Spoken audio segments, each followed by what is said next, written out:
পিছনে আছে লঞ্চ, ওটা দেরি আছে।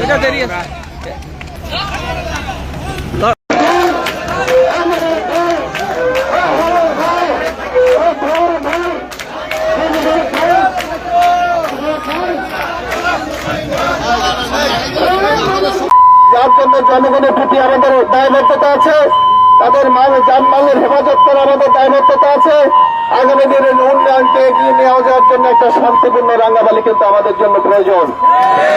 যার জন্য বিএনপির প্রত্যেকটা নেতা কর্মী আমি মনে করি আপনারা একজন প্রহরী হিসাবে মানুষের পাশে থাকবেন, মানুষকে সহায়তা করবেন, তাদের বিপদে পাশে দাঁড়াবেন। এবার 35,000 ভোট দিয়েছে, ইনশাল্লাহ 5 বছর পর আমরা যেন 70,000 ভোট জনগণ দেয়। আমি কথা বাড়াবো না, আপনাদেরকে কৃতজ্ঞতা জানাবার ভাষা আমার নাই, আপনাদের ঋণ শোধ করার ভাষা যোগ্যতা আমার নাই। শুধু আপনাদের একজন ভাই হিসাবে, বন্ধু হিসাবে আপনাদের পাশে আমি থাকতে চাই, আপনাদের সহযোগিতা চাই, আপনাদের সমর্থন চাই এবং আমার সাথে সক্রিয় অংশগ্রহণ আমি চাই।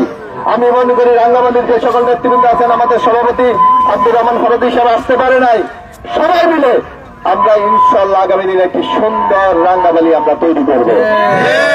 আপনাদেরকে আমি এখন আমরা জুমার নামাজ পড়তে যাব, আমি সবাইকে আমার কৃতজ্ঞতা জানাচ্ছি এবং যে সকল বন্ধুরা আসতে পারে নাই সবাইকে আমার পক্ষ থেকে সালাম জানাবেন, কৃতজ্ঞতা জানাবেন এবং বলবেন ইনশাল্লাহ আমি আজকে হয়তো পারবো না, আমি জানিয়ে দেবো খুব শীঘ্রই আপনাদের সাথে আমি দেখা করে তারপর আমি ঢাকা যাবো, এর আগে আমি ঢাকা যাবো না ইনশাল্লাহ। সবাইকে ধন্যবাদ জানাচ্ছি, কৃতজ্ঞতা জানাচ্ছি।